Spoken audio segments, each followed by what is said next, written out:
오늘은 추수감사절입니다. 우리 예수님께서는 부활의 첫 열매가 되셨습니다. 추수감사절을 맞이한 여러분, 그리고 예배하는 여러분 모두에게 부활의 첫 열매 대신 그리스도 안에서 하나님의 능력이 충만하게 임하길 바라고, 또한 하나님이 기뻐하시는 열매 맺는 여러분 모두가 되어지길 바랍니다. 어떤 사람은 한국 교회의 추수감사절의 유래에 대해서 관심이 많습니다. 추수감사절의 의미와 유래를 아는 것보다는 그 의미를 살리는 것이 아주 중요합니다. 추수감사절이 어떻게 시작되었는지 보다는 지금 하나님께 감사를 하는 것이 훨씬 더 중요한 것입니다. 예배하는 여러분 모두에게 하나님을 향한, 그리고 여러분의 가족과 형제와 이웃을 향한 감사가 풍성하시기를 바랍니다. 데살로니가전서 5장 18절에서 하나님은 전도자 바울을 통해 범사에 감사하라고 말씀하셨습니다. 나에게 유익한 것뿐만 아니라 손해된 일이 있다 해도 하나님께 감사하라는 것입니다.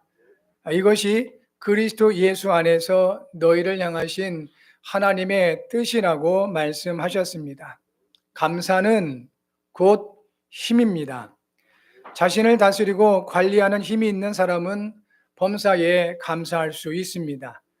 그러나 자신을 다스리지 못하고 관리하지 못하는 사람은 범사에 원망하게 되는 것입니다. 범사에 감사할 수 있는 힘을 가진 성도된 여러분이 되기 바랍니다. 하나님은 여러분이 범사에 감사하는 성도가 되게 하시기 위해서 성경을 통해 알게 하시는 것이 있습니다. 여러분이 성경을 통해서 하나님이 원하시는 것을 알게 되면 올바른 신앙생활을 할 수 있게 됩니다. 그리고 범사에 감사할 수 있는 힘을 갖게 됩니다. 먼저 하나님은 여러분이 성경을 통해 창조에 대해 알기를 원하십니다. 창세기 1장 1절에 태초에 하나님이 천지를 창조하시니라고 하셨습니다. 그리고 창세기 1장 27절과 28절에서는 하나님이 자기 형상, 곧 하나님의 형상대로 사람을 창조하셨다고 하셨습니다. 그런데 하나님께서 사람만 하나님의 형상으로 창조하시고 처음부터 복을 주셨습니다. 그리고 말씀하셨습니다. 생육하고 번성하라고 말씀하셨고, 땅이 충만하고 땅을 정복하라고 말씀하셨습니다. 바다의 물고기, 하늘의 새, 땅이 움직이는 모든 생물을 다스리라고 말씀하셨습니다. 곧 권세를 주신 것입니다. 여기 계신 여러분들은 하나님을 믿는 사람입니다. 그리고 하나님을 믿고 싶은 사람도 여러분 중에 있을 것입니다. 또한 하나님을 믿을 사람도 있습니다. 여러분이 하나님을 믿는다는 것은 하나님의 존재를 믿는 것입니다. 그리고 하나님을 믿는다고 하는 것은 하나님의 창조를 믿는 것입니다. 저와 여러분, 그리고 우리에게 주어진 모든 것의 시작점이 하나님임을 인정하고 믿는 것이 곧 하나님을 믿는 것입니다.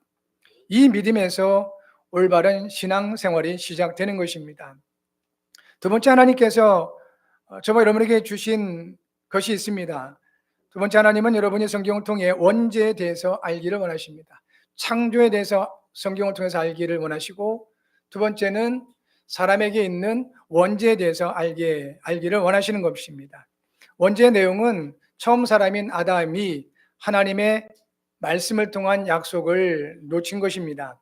그리고 원죄의 결과는 사람이 저주와 재앙 가운데 스스로 삶의 주인이 된 것입니다.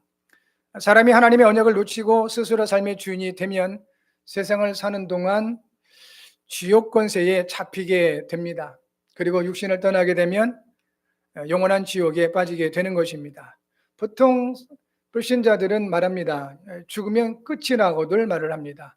그러나 하나님의 말씀인 성경은 죽음이 사람에게 끝이 아니라 새로운 영적 세계의 시작이라고 말씀하십니다.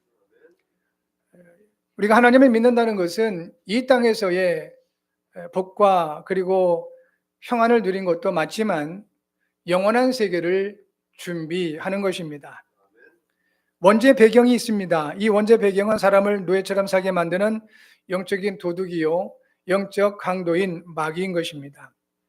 결국 이 마귀에 의해서 속아서 하나님의 형상으로 지음받은 사람이 죄를 범하고 하나님을 떠나게 된 것입니다.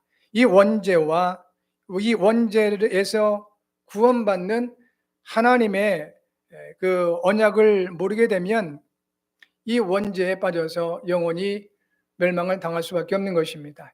이 마귀에 잡힌 상태를 불신자들은 이렇게 표현합니다. 운명, 사주, 팔자라고 표현을 합니다. 그래서 바꿀 수 없다라고 그들은 인정하고 있습니다. 맞습니다. 사람의 힘으로는 마귀를 이길 수가 없습니다. 영적 권세, 흑암 권세자인 마귀를 이길 수 없기 때문에 운명과 사주팔자를 바꿀 수가 없는 것입니다. 그래서 하나님은 세 번째로 여러분이 성경을 통해서 구원의 언약을 알기를 원하시는 것입니다. 하나님은 범죄한 아담으로부터 시작해서 지속해서 반복적으로 구원의 언약을 주셨습니다.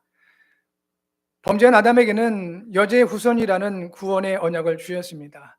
모세를 통해서는 출애굽기 3장 18절에 희생제라는 구원의 언약을 주셨습니다. 그리고 이사야를 통해서는 이사야 7장 14절을 통해 임마누엘이라는 구원의 언약을 주셨습니다. 하나님의 말씀인 성경은 약속의 책입니다. 그래서 성경은 구약과 신약으로 구성되어 있는 것입니다. 구약은 옛 약속, 신약은 새로운 약속이라는 의미입니다. 구약 성경은 하나님의 사람을 구원하시기 위해 이 땅에 오실 것을 약속하신 것입니다. 그리고 신약 성경은 하나님이 약속하신 구원자로 오셨다는 약속인 것입니다. 하나님이 약속하신 구원자가 바로 예수님이십니다. 예수님이 이 땅에 오셔서 하신 일이 그리스도의 일입니다. 하나님이 사람에게 주신 영원하고 유일한 구원의 언약은 바로 그리스도이신 겁니다. 이 예수님이 이 땅에 오셔서 그리스도의 일을 완성하신 겁니다. 그 현장이 바로 십자가인 것입니다. 그래서 기독교는 십자가를 하나의 상징적으로 보고 있는 것입니다. 십자가 자체가 능력이 있는 것이 아닙니다. 십자가에서 예수님께서 그리스도의 일을 완성하셨다는 겁니다. 십자가에서 피 흘리심으로 죄 문제 해결하시고 죽으시고 부활하심으로 사망 권세 멸하신 것입니다. 하나님 나라 보좌에 앉으시면서 주의 성령으로 함께 하시면서 하나님 만나는 길을 열어주신 것입니다. 이것이 바로 하나님께서 우리에게 알게 하시길 원하시는 구원의 언약인 것입니다. 그래서 하나님은 여러분이 성경을 통해 그리스도의 비밀을 알기를 원하시는 것입니다. 이것이 하나님이 여러분에게 성경을 통해서 알기를 원하시는 네 번째 내용입니다. 그리스도는 하나님을 만나는 길을 열어주신 참 선지자의 일을 말합니다. 예수는 이름이고 그리스도는 예수님이 이 땅에 오셔서 하신 직분을 말하는 것입니다. 그 그리스도의 직분 첫 번째가 바로 하나님 만나는 길을 열어주신 참 선지자의 일을 말하는 것이고, 또한 그리스도는 죄와 사망의 법에서 해방하신 참 제사장의 일을 말합니다. 그리고 그리스도는 마귀를 멸하신 참 왕의 일을 말합니다. 이와 같이 그리스도는 참 왕, 참 제사장, 참 선지자의 직분을 말하는 것입니다. 그리스도는 구원의 언약을 이루시기 위해 사람의 몸으로 오신 하나님이십니다. 그래서 세상에는 많은 종교가 있고 훌륭하신 분들이 많이 있지만 다른 것입니다. 공자님 훌륭하신 분 맞고 석가모니 훌륭하신 분 맞습니다. 마음에 대단하신 분 맞습니다. 그런데 그 모든 분들도 저와 여러분과 동일하게 아담의 후손이란 사실입니다.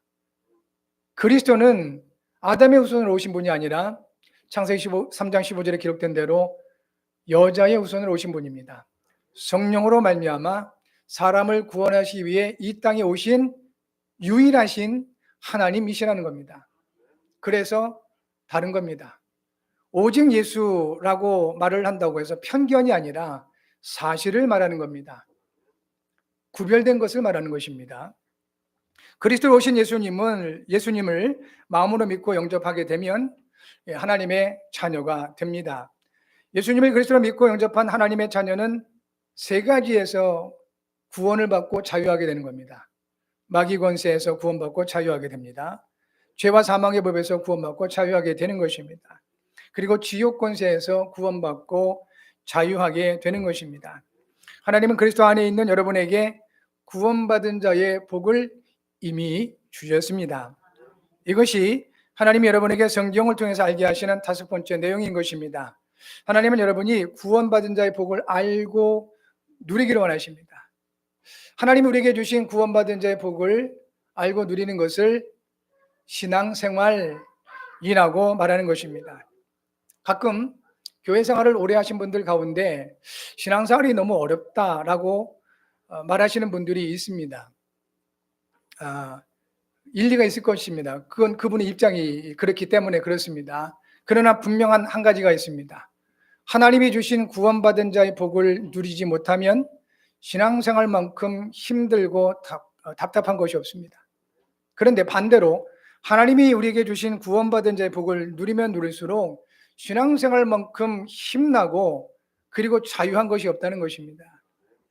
여러분, 올바른 신앙생활을 통해서 하나님께는 영광이 되어지고 여러분의 모든 삶에는 큰 활력이 되는 그런 은혜가 있기를 바랍니다. 예수님을 그리스도 믿고 구원받은 사람은 하나님의 성령이 영원히 함께 하십니다. 그리고 성령께서 인도하시면서 역사를 하시는 것입니다. 이것이 예수님을 그리스도 믿고 구원받은 사람들이 받은 영적인 신분입니다. 하나님의 영이 함께 하시고 인도하시며 역사하시는 영적 신분을 받게 되면 따라오는 권세가 있습니다. 우리나라 조선시대 25대 임금이 철정입니다. 그의 별명이 강화도령이라고 합니다. 그가 임금이 되기 전에 어린 시절을 강화도에서 나무꾼으로 살았기 때문에 이런 별명으로 불려졌다고 합니다. 그런데 어느 날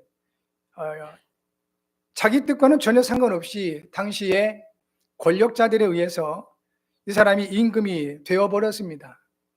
중요한 것은 자기가 원해서 임금이 되었든 아니면 자기가 원하지 않았는데도 불구하고 임금이 되었든 상관없이 임금이라는 신분을 받게 되면 엄청난 권세가 따라온다는 것입니다.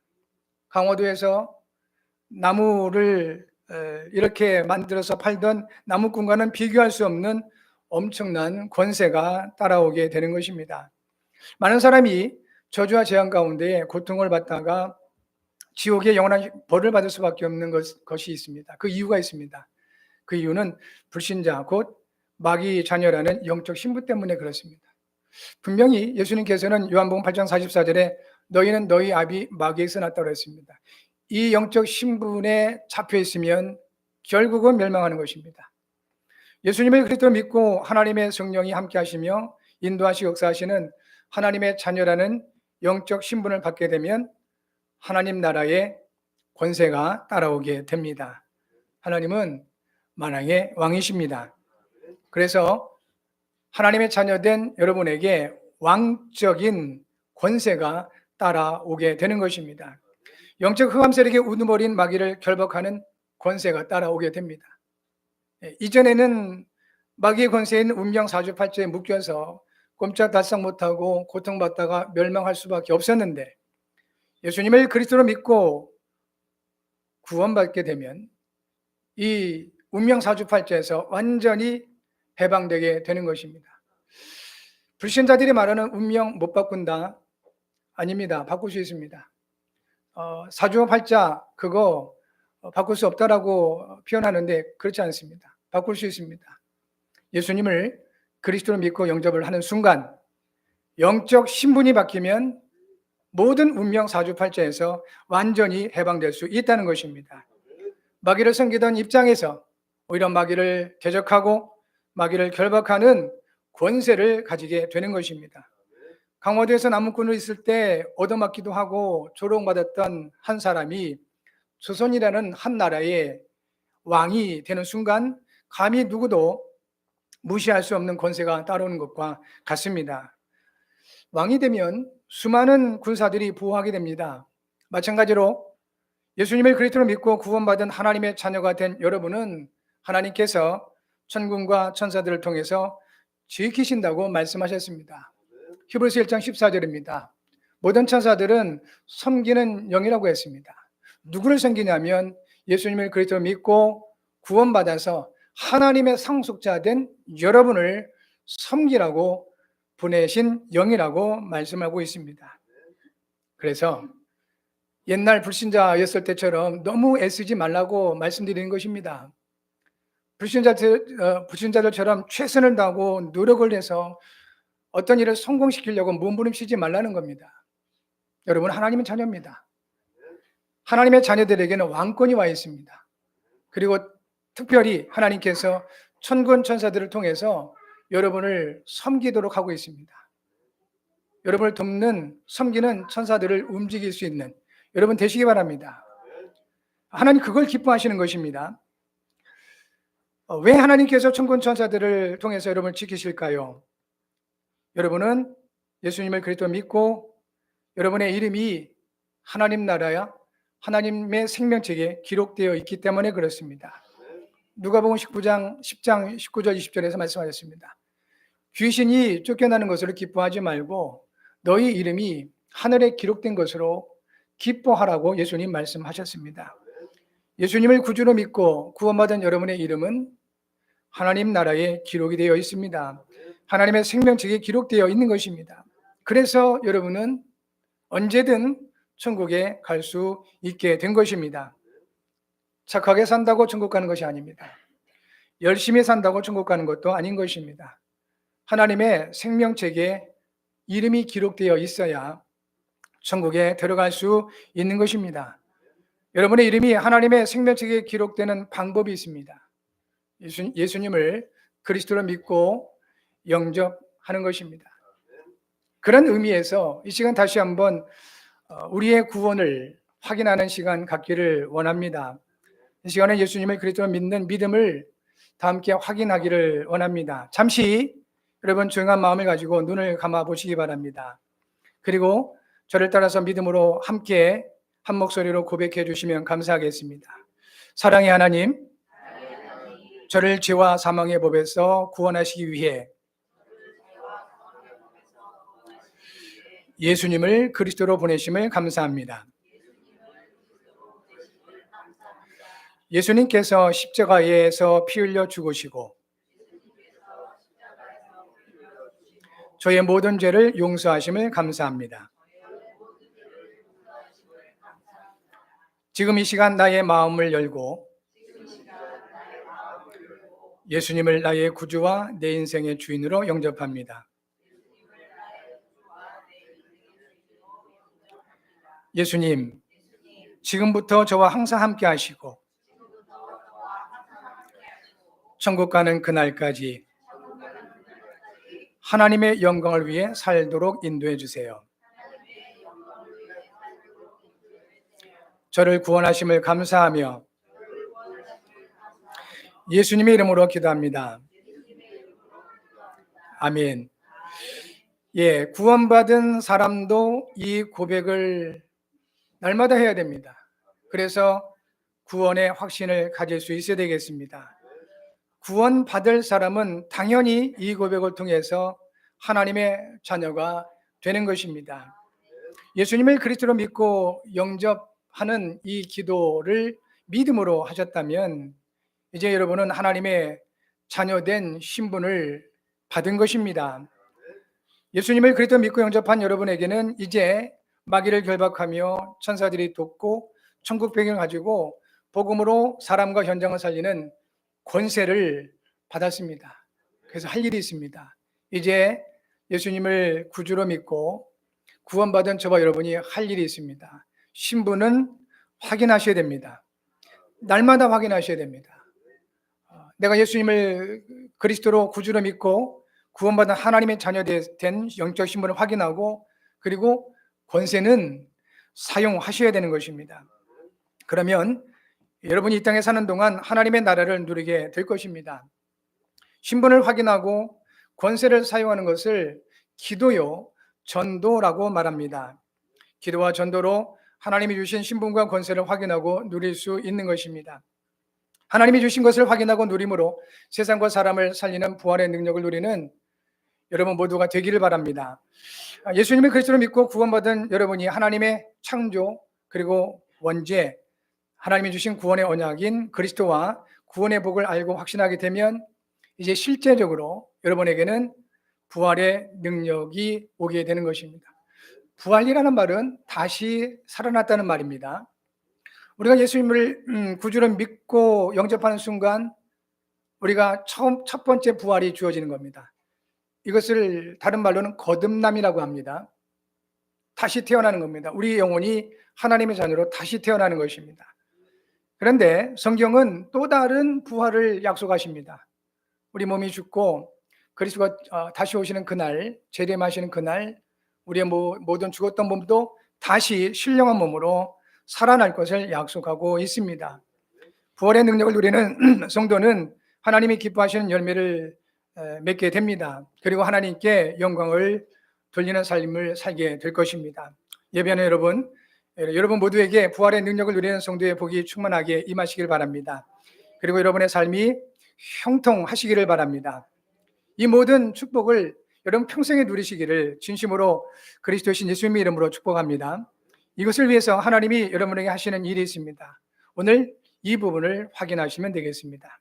첫 번째, 하나님은 부활의 능력을 누리는 성도에게 예수님께서 부활이요 생명이심이 믿어지게 하십니다. 그리스도신 예수님은 부활의 첫 열매이십니다. 고린도서 15장 20절에 말씀하여 주셨습니다. 그리스도께서 부활의 첫 열매가 되신 것입니다. 한 사람 아담으로 인해서 사망이 이 땅에 들어오게 되었습니다. 이것이 사람의 근본적인 문제인 것입니다. 결국 사람과 세상에 있는 문제는 한 가지에서 시작이 된 것입니다. 그래서 모든 사람의 문제 해답도 한 가지인 것입니다. 하나님이 주신 모든 문제의 답은 바로 그리스도인 것입니다. 모든 사람은 그리스도 안에서 생명의 삶을 얻게 되는 것입니다. 하나님은 여러분에게 이것이 믿어지게 하심으로 그리스도의 부활이 여러분에게 능력으로 나타나게 하시는 것입니다. 두 번째, 그리스도는 생명이십니다. 요한복음 14장 6절에 말씀하셨습니다. 내가 곧 길이요 진리요 생명이라고 말씀하셨습니다. 예수님만이 하나님 만나는 길이요 죽음에서 살아나는 생명이시며 변함없는 진리이신 것입니다. 세상은 순리를 따라서 살게 됩니다. 순리를 따라서 살게 되면 편리하게 되어 있습니다. 그러나 순리가 주는 것은 편리지 평안이 아닌 것입니다. 그러나 진리는 변하지 않는 것을 말합니다. 때로 진리를 가지고 살 때 마치 물을 거스르며 올라가듯 그렇게 어려움이 올 수 있습니다. 그러나 분명한 한 가지가 있습니다. 진리 대신 그리스도 안에 있으면 하나님은 우리에게 편리함을 약속하신 것이 아니라 하나님 나라의 평안을 약속하셨습니다.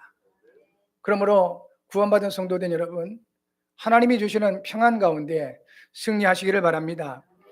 예수님만이 하나님 만나는 길이요 죽음에서 살리시는 생명인 것입니다. 하나님은 여러분에게 이것을 믿어지게 하심으로 그리스도의 부활이 여러분에게 능력으로 나타나게 하시는 것입니다. 또한 예수님은 부활의 생명이라는 이 사실이 믿어지게 하시는데 이 믿어지는 것 자체가 바로 하나님의 은혜인 것입니다. 믿으려고 애쓰지 마시기 바랍니다. 하나님의 은혜가 아니면 안 믿어지게 되어 있습니다. 그래서 여러분 전도할 때도 억지로 강요하지 말라고 말씀하신 것이 그것 때문입니다.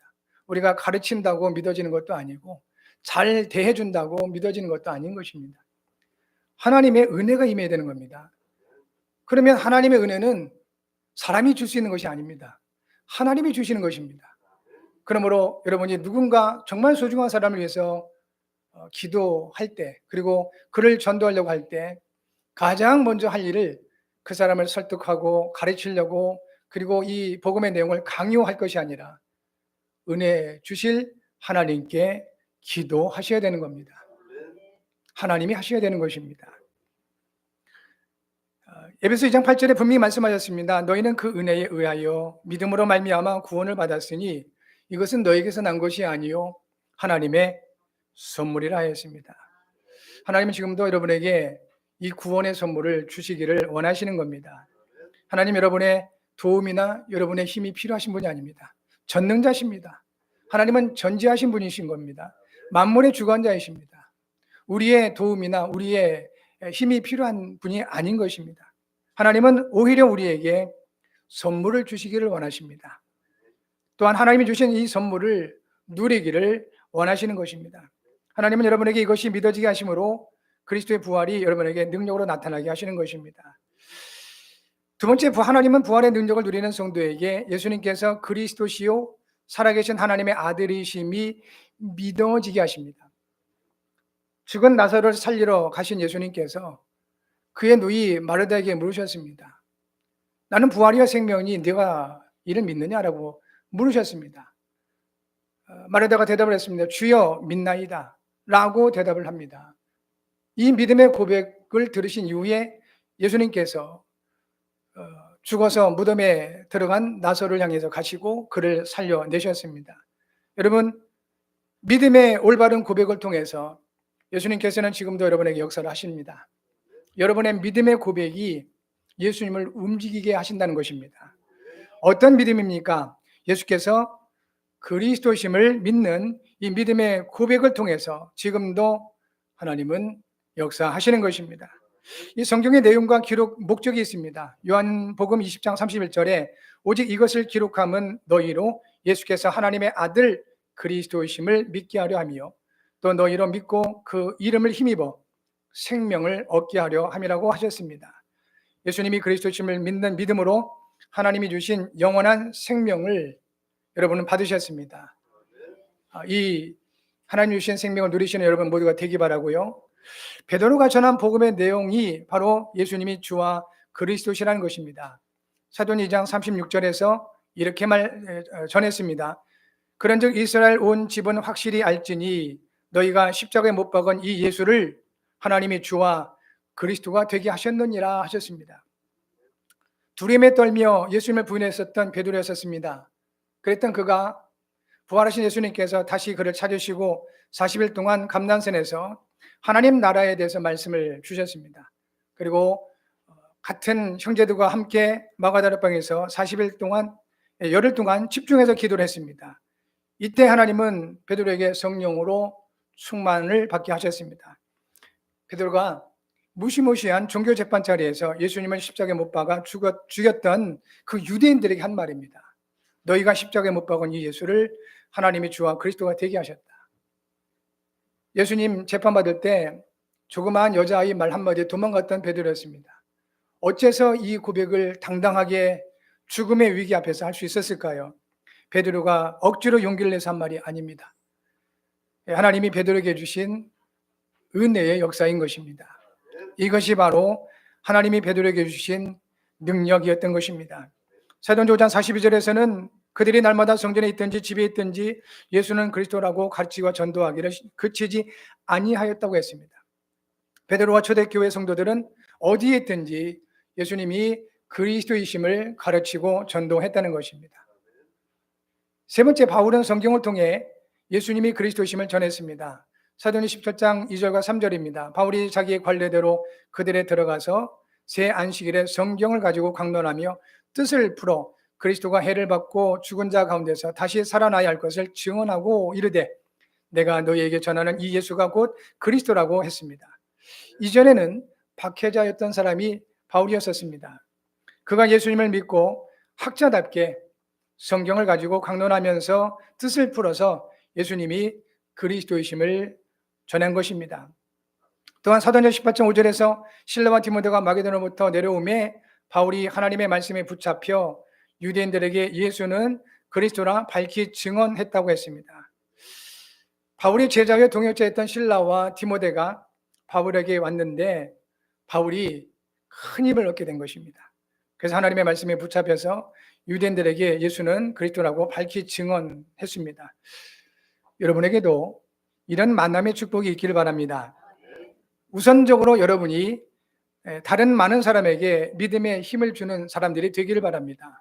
그리고 여러분에게도 복음으로 힘이 되는 그런 만남들이 여러분의 가는 곳마다 있게 되기를 바랍니다.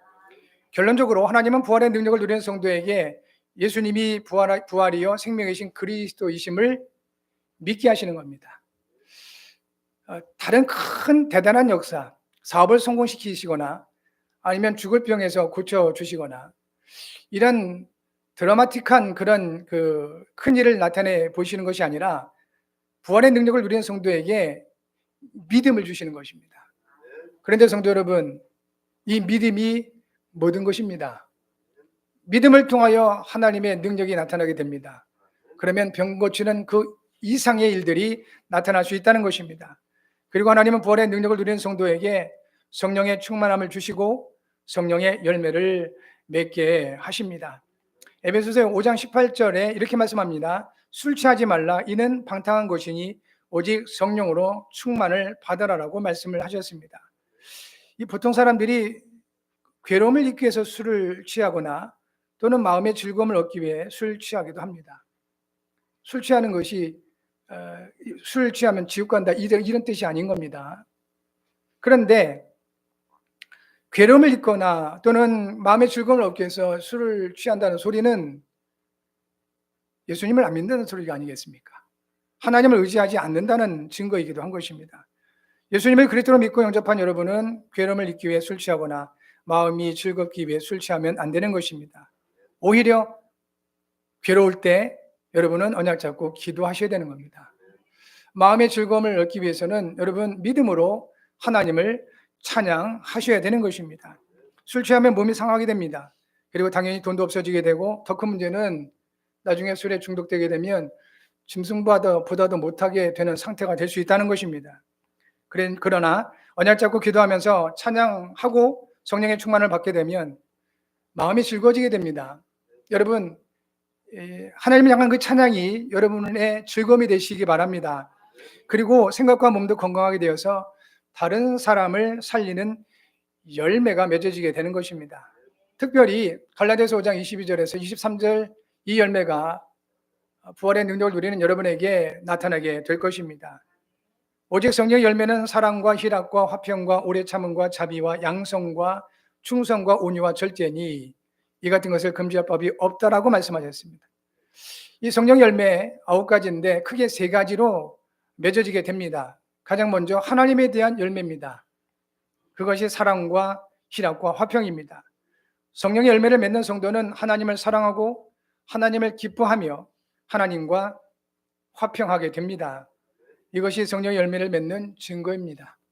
여러분 평생 하나님과 화평하시기 바랍니다. 하나님 사랑하시고 하나님을 기뻐하시는 여러분 되시기 바랍니다. 성령의 열매 두 번째는 사람에 대한 열매입니다. 그것이 오래 참음, 자비, 양선입니다. 성령의 열매 맺는 성도들은 사람에 대해서 오래 참게 됩니다.